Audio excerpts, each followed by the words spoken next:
भाजप मंत्री सभागृहात गैरहजर चव्हाणांकडून नाराजी व्यक्त करण्यात आलेली आहे। सूत्रांनी ही माहिती दिलेली आहे। तर या प्रकरणी रवींद्र चव्हाण फडणवीसांची भेट घेणार असल्याची माहितीही विश्वसनीय सूत्रांनी दिली आहे। काय कारवाई करता येईल या संदर्भात फडणवीसांसोबत चर्चा आता केली जाणार आहे।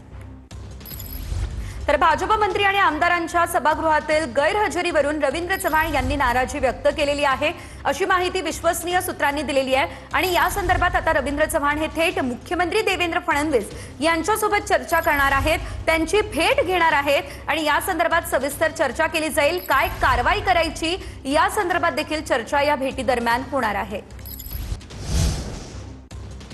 बातमी पावसाची आहे। मुंबईसह उपनगरात रात्रभरापासून पावसाची संततधार सुरू आहे। अनेक सखल भागात पावसाचं पाणी साचलेलं आहे। पाण्यातून वाहन बाहेर काढत असताना वाहन चालकांची चांगलीच कसरत होत असल्याचं देखील पाहायला मिळतंय।